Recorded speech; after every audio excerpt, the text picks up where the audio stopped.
Há uma preocupação crescente entre especialistas da área espacial sobre a quantidade de objetos lançados no espaço sem o devido controle. Se continuarmos nesse ritmo, poderemos atingir um ponto crítico, onde o acúmulo de lixo espacial ao redor da Terra poderá comprometer futuras missões. Um exemplo recente que chamou a atenção aconteceu na noite de 14 de maio de 2025, quando um foguete da SpaceX reentrou na atmosfera e proporcionou um verdadeiro espetáculo luminoso, visível, em várias partes do Brasil. Esse evento nos leva a refletir sobre os riscos e os impactos da permanência de partes de foguetes em órbita por longos períodos. Os foguetes são fundamentais para colocar satélites em órbita, explorar o sistema solar e transportar astronautas. Eles operam com base na terceira lei de Newton, utilizando combustíveis poderosos, que ao serem queimados, geram gases expelidos em alta velocidade, empurrando o foguete para cima. Para vencer a gravidade da Terra, é preciso atingir velocidades que chegam a 40.000 km/h. Durante esse processo, os foguetes se separam em estágios e descartam partes que já cumpriram sua função. O problema é que muitos desses componentes permanecem em órbita, sem previsão de reentrada. Em alguns casos, eles podem levar décadas para retornar à Terra, transformando-se em detritos espaciais perigosos.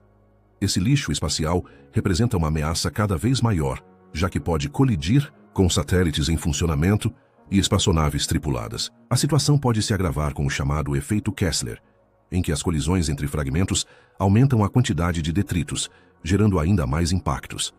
Desde 1957, já realizamos mais de 6.600 lançamentos bem-sucedidos, colocando cerca de 18.400 satélites em órbita.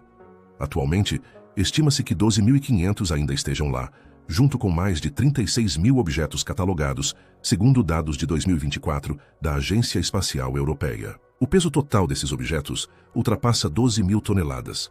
Mas esse número pode ser ainda maior, considerando os fragmentos que não são rastreados. Modelos estatísticos apontam a existência de cerca de 40.000 detritos maiores que 10 centímetros, mais de 1 milhão com tamanho entre 1 e 10 centímetros, e impressionantes 130 milhões de fragmentos entre 1 milímetro e 1 centímetros. Mesmo os menores podem causar danos severos. Em missões para a órbita geoestacionária, é comum que parte dos foguetes não retornem, justamente por causa da grande altitude. Isso aconteceu com o estágio do foguete Falcon 9, que caiu recentemente sobre o Brasil. O objeto havia sido lançado em 5 de agosto de 2014, numa missão que colocou o satélite AsiaSat 8 em órbita. Após quase 11 anos vagando pelo espaço, ele finalmente reentrou na atmosfera e se desintegrou sobre o território brasileiro. O fenômeno foi observado em estados como Minas Gerais, Goiás e Bahia, encantando milhares de pessoas, com um rastro luminoso impressionante. A trajetória longa e bem definida do objeto indicava claramente que se tratava de uma reentrada orbital e não de um meteoro comum, como muitos chegaram a imaginar.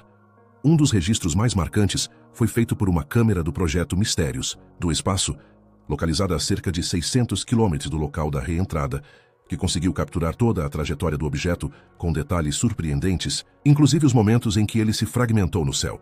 A identificação oficial foi feita pela Abramon, a rede brasileira de monitoramento de meteoros, que confirmou que se tratava do corpo de um foguete Falcon 9, com identificação NORAD 408. A velocidade estimada durante a reentrada foi de cerca de 7 km por segundo, cobrindo mais de 100 km em apenas 4 minutos. Apesar do espetáculo, não há confirmação de que algum fragmento tenha chegado ao solo.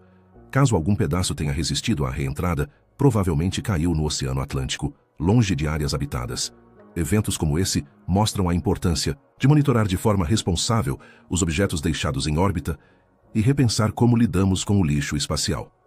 Embora essas reentradas não sejam tão raras, elas nem sempre ocorrem sobre regiões povoadas ou em horários que permitam uma boa observação. Por isso, quando acontecem dessa forma, são oportunidades únicas de registro e estudo. Esse episódio reacende a discussão sobre a necessidade de desenvolver tecnologias mais eficazes para controlar e remover o lixo espacial.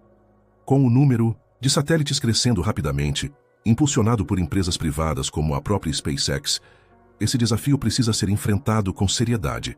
No final das contas, tivemos mais um fenômeno marcante nos céus do Brasil, que nos lembra o quanto vale a pena olhar para o alto. Afinal, nunca se sabe quando um espetáculo desses vai acontecer de novo. Se você gostou deste vídeo, não esqueça de deixar o like que ajuda muito o canal.